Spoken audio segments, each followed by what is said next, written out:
What if events went differently in Marvel's Spider-Man?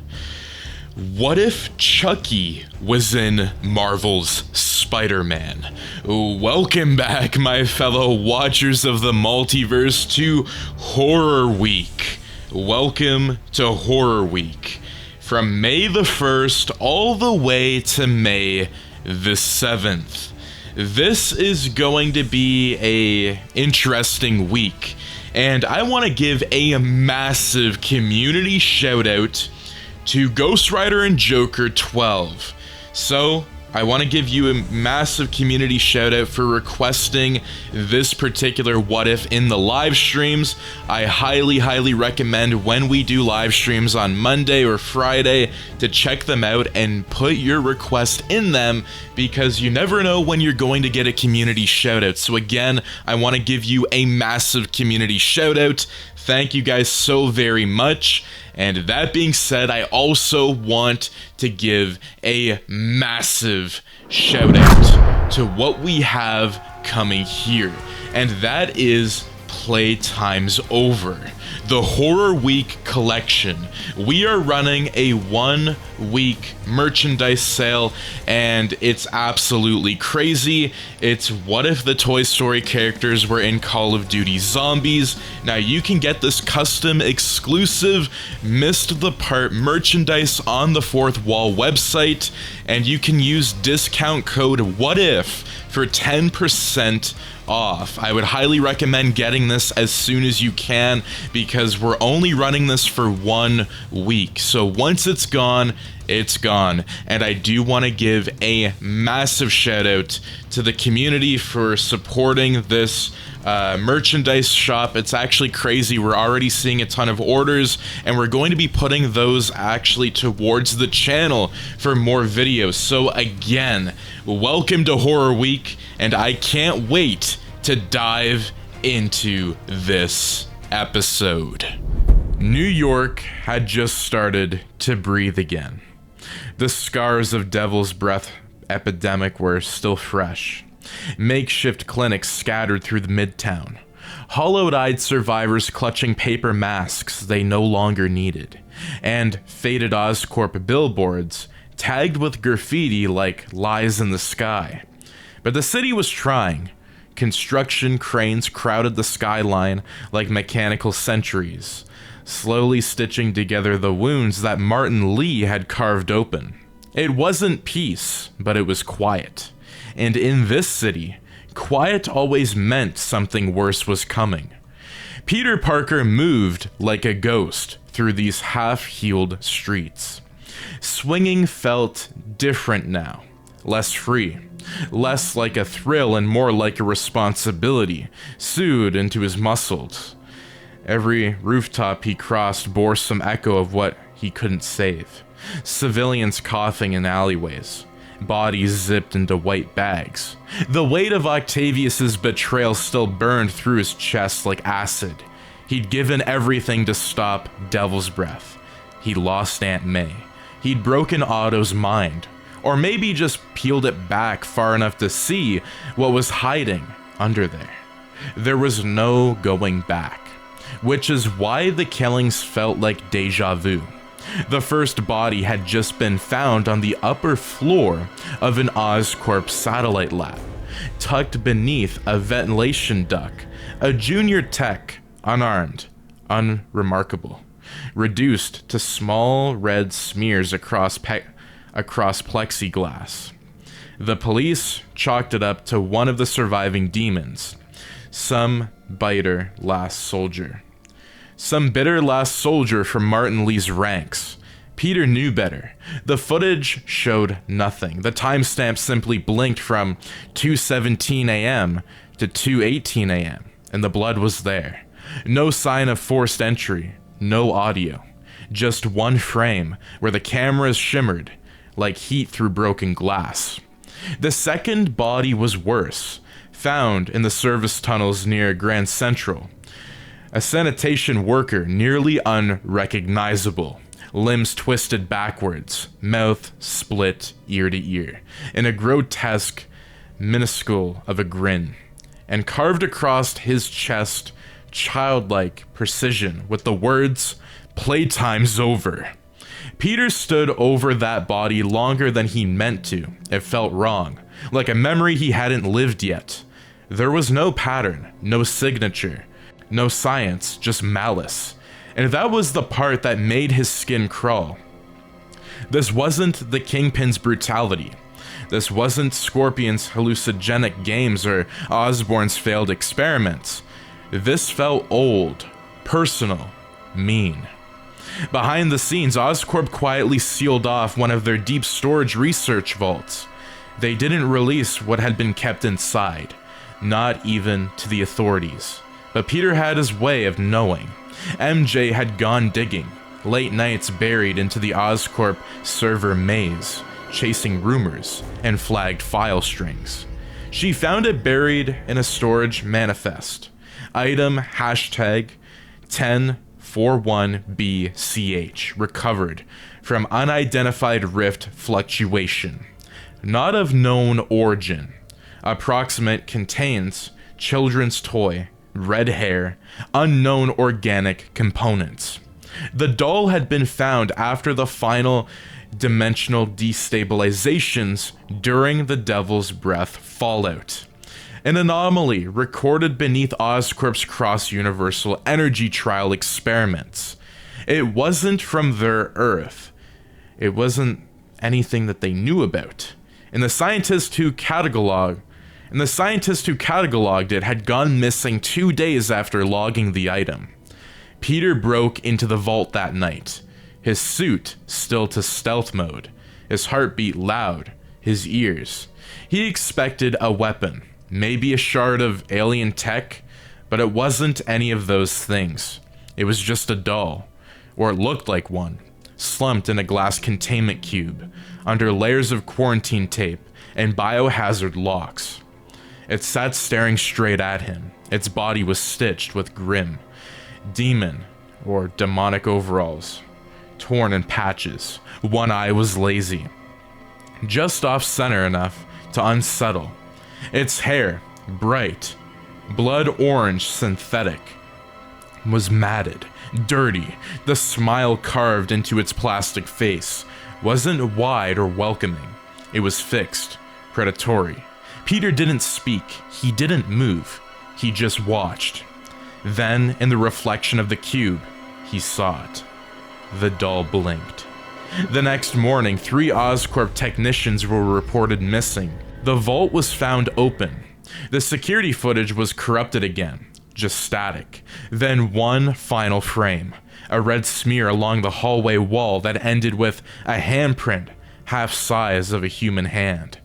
That night, Peter stood on a rooftop in Harlem, watching the city breath below.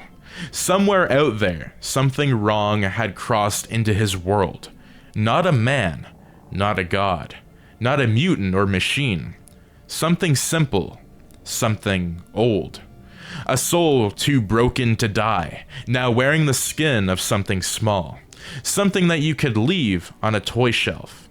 And he was hunting again. New York's night had always been restless. With this was a different situation. A mood had settled over the city, one Peter couldn't name.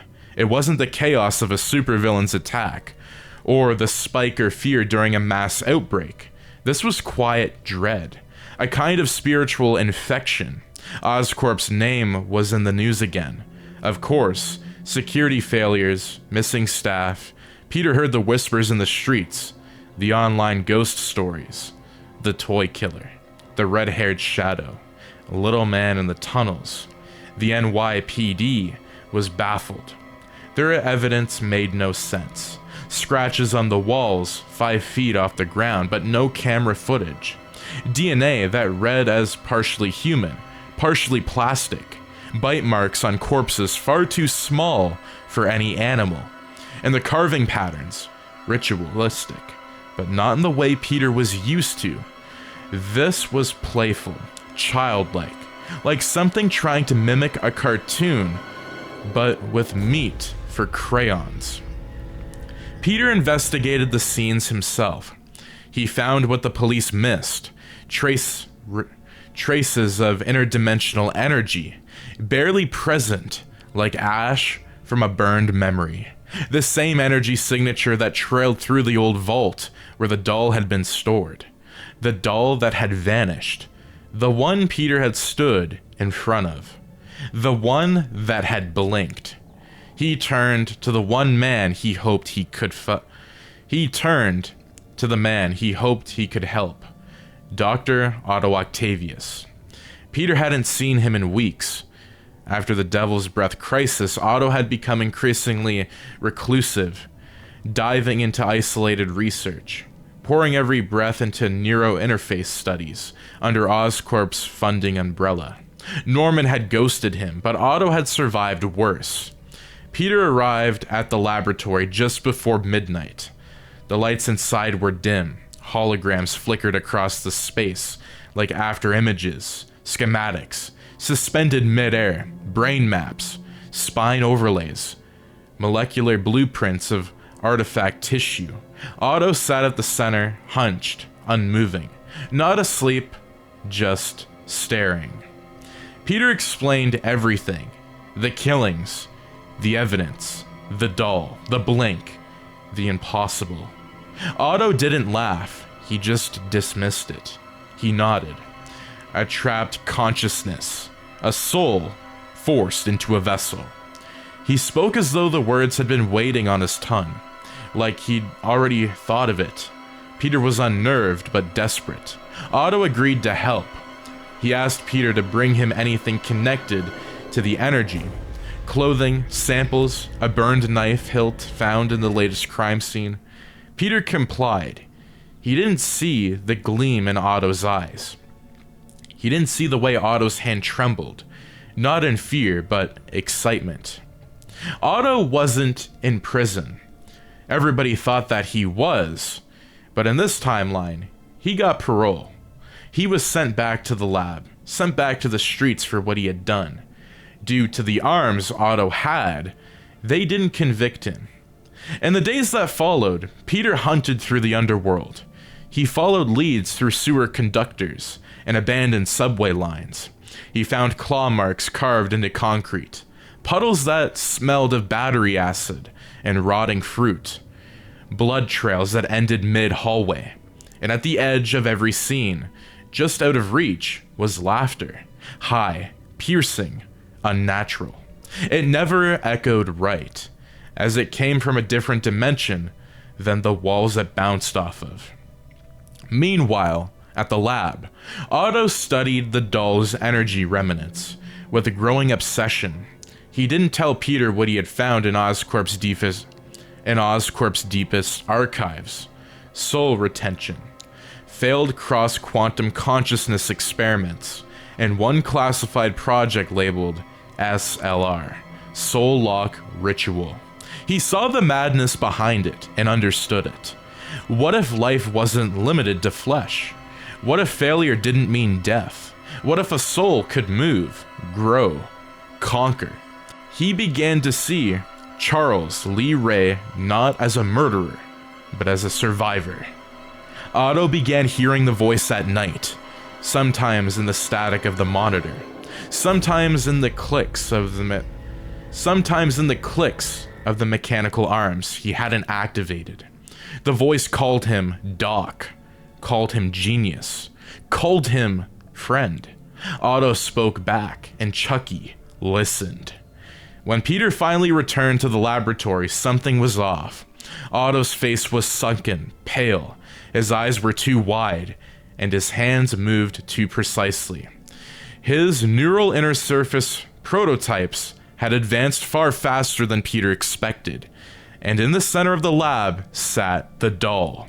It had returned, burned in patches, one arm replaced with a crude metal prosthetic, repurposed from Otto's spare Ankinator parts. The eyes were glassy but alert, the smile wider. Peter stepped towards it. Otto's voice was almost a whisper. He came back on his own. Peter froze. He reached for his web shooters instinctively, and the lights went out. In the dark, something moved.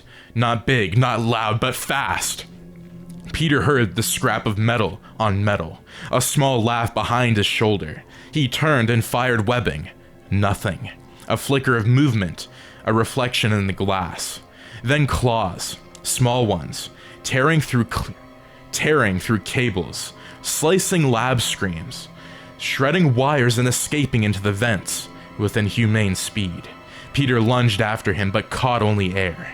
The lab was trashed under 20 seconds, and Chucky was gone. Again. Peter turned to Otto, who stood smiling, frozen. Too calm. What did you say to him? Peter demanded. Otto didn't answer. He just stared into the dark, his voice flat and chilling. He told me the truth. That night, another body was found. This time, one of Oscorp's private security contractors. But this one wasn't carved up.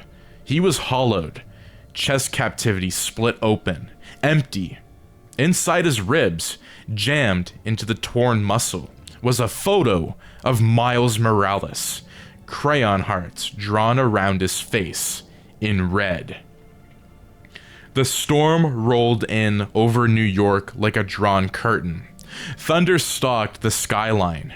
Rain hammered the rooftops in bursts, as if the sky itself was breaking apart. But beneath the surface, under the hum of the city, something else was screaming. A psych pressure building beneath Oscorp Tower. Spider-Man was already swinging before the alarms hit public channels. MJ's voice cracked through his mask. Frantic. Miles Morales was missing. Last seen outside of Feast, before signal on his tracker cut to static. The photo left inside the security guard's body hadn't been a message, it was a promise, and Peter was done underestimating the monster behind it. He reached Oscorp Tower just after midnight. The lobby was empty. No staff, no guards, no security AI response. Lights flickered red. The whole building was locked into emergency override, but the mainframe was still active. Somebody was hiding. The elevator controls had been sliced apart from the inside. Peter didn't wait. He scaled the walls, fists clenched, every breath tight in his ribs. As he reached the 87th floor, the world changed. The hallway was lit by emergency strips, casting a hellish crimson glow over glass walls and high security doors. Blood marked the tile in long drag patterns. Security bots lay scattered in pieces, torn and smashed, not by strength, but by precision. And then the speakers clicked on. Chucky's voice echoed through the lab, high, light, twisted with joy. Welcome to the funhouse, spider bitch. Peter gritted his teeth and moved forward, every sense locked. He passed shattered glass tanks, biogenetic prototypes, animal hosts, test labs, all of them torn open, all of them empty. Then the lights went out. Then first hit came from behind. Chucky was small, fast, not alone. He built decoys, half-mechanical versions of himself, on rolling drone limbs, knives mounted to joints. They swarmed Parker like a pack of angry toys, and even his reflexes couldn't stop them all. He fought blind in the dark, swinging against a barrage of laughing dolls, sparks flying from blade strikes, synthetic voices screeching nursery rhymes, and a chorus of bloodthirst. This little spider went to market. This little spider came home. He crushed two underfoot, webbed a third into a wall, and then the real one hit him, with a scalpel to the thigh. Chucky had upgraded. His right arm was different. It was like a bone saw, ripped from Oscorp's prosthetic division. His eyes glowed faintly green, pulsing with the same sick energy that once powered the Devil's Breath tanks. Peter webbed his leg and flung him into a wall, but Chucky landed, laughing, pieces of fake skin peeling off. You're fast, Chucky rasped. dragging his blade through the floor. But I don't need to catch you, Spider-Man. I just need the kid. The lab's inner chamber was sealed by a biometric lock. Miles. When Peter forced it open, what he found made him stop cold. Miles Morales was strapped to a surgical table, conscious but weak, drugged. His suit had been torn open across the chest. Neuro wires plugged into his spine. Around him, a ritual was etched into the floor, combining ancient voodoo symbols with Oscorp synthetic AI. A soul transfer matrix, half magic, half science. And standing beside it, grinning with open arms, was Otto Octavius. Only he wasn't Otto anymore. His mind had cracked like a wine glass under pressure, and inside the crack, Chucky had whispered truth. Otto saw Peter enter, and there was no guilt in his eyes, only wonder. It's brilliant, Peter. Consciousness without decay. Rebirth. A second chance for all of us. You're helping a murderer, Peter shouted. He's not a survivor. He's a parasite. Chucky climbed onto the table, knife raised over Miles. Last chance, hero. Let me take him, or I take pieces. Peter moved faster than thought, but Otto activated the backup arms. The lab erupted. The final battle was chaos incarnate. Peter fought Otto's mechanical arms, while dodging Chucky's blade strikes. The arms attacked like serpents, forcing Peter back, while Chucky danced across the room, cutting wires, disabling systems, giggling all the while. Peter took his hits, deep ones, a blade across the shoulder, a punch to the gut that cracked a rib, but he never stopped moving. He reached the ritual matrix and began tearing it apart, wire by wire. Chucky screamed. He lunged at Peter, slicing wildly, but Miles moved. With the last of his strength, he sent a bioelectrical pulse through the table, surging through the matrix, frying every active circuit. The energy collapsed, and Chucky's soul was locked inside his plastic body, permanently. Peter caught the doll mid-leap and slammed it to the ground. The impact cracked the floor. Chucky struggled, twitching, stabbing at air, and Peter, breathing hard, webbed him into a containment sphere. A sealed Oscorp prison, airtight, light-proof, and with vibranium mesh. Chucky withered inside. You think this is over? You think this is done? I'm eternal, you hear me? I'll get out. I always do. Peter stood over him. For once, he didn't have a quip. Just one sentence. Not in my city. Miles recovered in days. Otto disappeared. His fractured mind now a shattered relic somewhere beneath the city. Peter delivered the sphere to a secure shield vault off the coast. Buried it in layers of quantum encryption. No files, no records. The world moved on. But in the quiet corners of Oscorp's sub-drivers, the file remained. 1041 BCH. Status contained. Risk level undead, sentient, cognitive. Final note by Peter Parker. This isn't a supervillain. This is something worse. A soul with no rules. A monster in the skin of a childhood. If it ever gets out, burn the whole world. Burn the whole building. Inside the vault, deep in the dark, the doll didn't move. But somewhere barely audible came a whisper. Still playing. Still breathing. Still waiting. And that is going to be it for What If Chucky was in Marvel's Spider-Man. Now, what did you think of this alternate reality?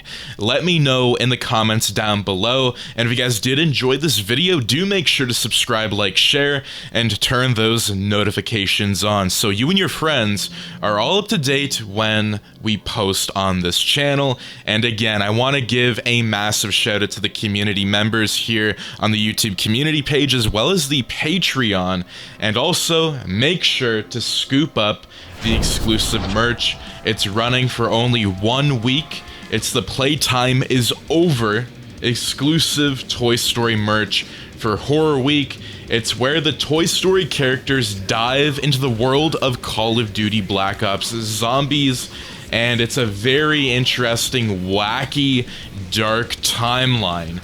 And again, this merchandise is only available for 1 week, so once it's gone, it's gone. I also got myself a pair as well, and I can't wait to wear that on TikTok and all the other videos. It's gonna be crazy.